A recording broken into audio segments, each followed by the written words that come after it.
পশ্চিম পিলাক দ্বাদশ শ্রেণী বিদ্যালয়ে কর্মরত শিক্ষিকা ও এক ক্লার্কের হাতে আক্রান্ত ছাত্ররা। ঘটনার বিবরণে জানা যায়, গত শনিবার জোলাইবাড়ির পশ্চিম পিলাক দ্বাদশ শ্রেণী বিদ্যালয়ে পাঠরত 7 জন ছাত্রকে মারধর করেন বিদ্যালয়ের শিক্ষিকা কৃষ্ণ মজুমদার এবং ক্লার্ক কৃষ্ণ লোধ, এমনটাই অভিযোগ। অভিভাবকদের অভিযোগ, বিদ্যালয়ের ক্লার্ক কৃষ্ণ লোধ ছাত্রদের লাথি মারেন, এতে কয়েকজন ছাত্রের বুকে ও পেটে আঘাত লাগে। ঘটনার পর আহত ছাত্রদের জোলাইবাড়ি সামাজিক স্বাস্থ্যকেন্দ্রে নিয়ে গিয়ে চিকিৎসা করানো হয়। সোমবার অভিভাবকরা বিদ্যালয়ে গিয়ে বিক্ষোভ দেখান। তাদের অভিযোগ, ছাত্ররা কোনো অপরাধ করে থাকলে অভিভাবকদের জানানো উচিত ছিল, কিন্তু বিদ্যালয়ের একজন ক্লার্ক কিভাবে ছাত্রদের এইভাবে মারধর করতে পারেন তা নিয়ে প্রশ্ন তুলেছেন তারা। অভিভাবকদের আরও অভিযোগ, বিষয়টি বিদ্যালয়ের ভারপ্রাপ্ত প্রধান শিক্ষক তপন চক্রবর্তীকে জানানো হলে তিনি প্রতিবাদকারী ছাত্রদের টিসি দিয়ে বিদ্যালয় থেকে বের করে দেওয়ার কথা বলেন। এদিকে ছাত্রদের আক্রান্ত হওয়ার খবর সংগ্রহ করতে গিয়ে হেনস্থার শিকার হওয়ার অভিযোগ উঠেছে নিউজ তৎকালের জোলাইবাড়ির প্রতিনিধি বীর বাহাদুর ত্রিপুরার বিরুদ্ধে। অভিযোগ, সংবাদ সংগ্রহের সময় কয়েকজন শাসক দলীয় কর্মী তার মোবাইল ফোন নিয়ে নেন এবং প্রাণনাশের হুমকি দেন।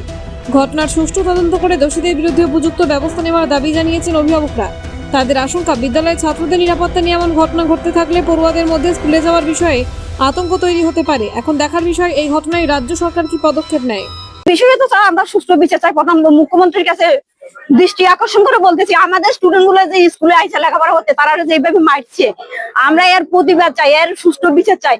লাঠি দিয়ে তারা মারছে, তারা যদি অপরাধ ঠিক আছে, তারা স্কুলে আইসে অন্যায় করছে, অন্যায় 100 বার করতে পারে। স্টুডেন্টরা স্কুলে আইলে অন্যায় করছে, তাহলে তারা গার্ডিয়ান ডাকাচ্ছে, তারা গার্ডিয়ান না ডাকাইয়া তারা একজন ক্লার্ক কিভাবে তারা স্টুডেন্টরা এইভাবে মারতে পারে, এটার বিচার চাই আমরা।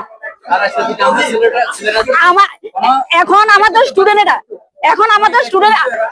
স্টুডেন্টরা এখন বাড়ি থেকে বাইরে হইতে পারে না। এখন সব রাস্তাঘাটে মানুষ জিজ্ঞেস করো তোমরা কি করো স্কুলে, বলে তারা ম্যাডামকে খারাপ কথা বলেছে, এই জন্য তারাই করে।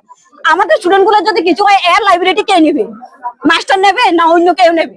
হ্যাঁ, এখন এই ইনচার্জ হয়ে স্কুলে এর সামনে চলাকালীন একজন ক্লার্ককে কিভাবে মারতে পারে? হ্যাঁ, তো হেডমাস্টার না, ঠিক আছে, এত ক্লার্ক ইনচার্জের সামনেই ঘটনা ঘটছে, এটা কি সম্ভব? এটা তো সম্ভব না। আচ্ছা, আরেকটা বিষয় আমরা জানতে পারলাম যে আপনারা নাকি না, আমরা পঞ্চায়েতে গেছি না, আমরা পঞ্চায়েতে স্কুলের ঘটনা পঞ্চায়েতে কেন যাবো? এটা শিক্ষা বিষয়, এটা পঞ্চায়েত, এটা রাজনীতিতে কেন যাবে? রাজনীতির ব্যাপার না এটা। এখন আপনাদের কি চাই? আমরা বিচার চাই, ন্যায় বিচার। আমাদের স্টুডেন্ট গুলো এইভাবে মারছে, এখন রাস্তাঘাটে হ্যারাসমেন্ট হচ্ছে। কেন হবে হ্যারাসমেন্ট? এমন হ্যারাসমেন্ট হলে আমাদের স্টুডেন্ট গুলো যদি ভবিষ্যতে কিছু হয়, কে নিবে? লাইব্রেরিটি কে নেবে? আমরা মুখ্যমন্ত্রীর দৃষ্টি আকর্ষণ করে বলতেছি, আমরা গার্ডিয়ানেরা। নমস্কার।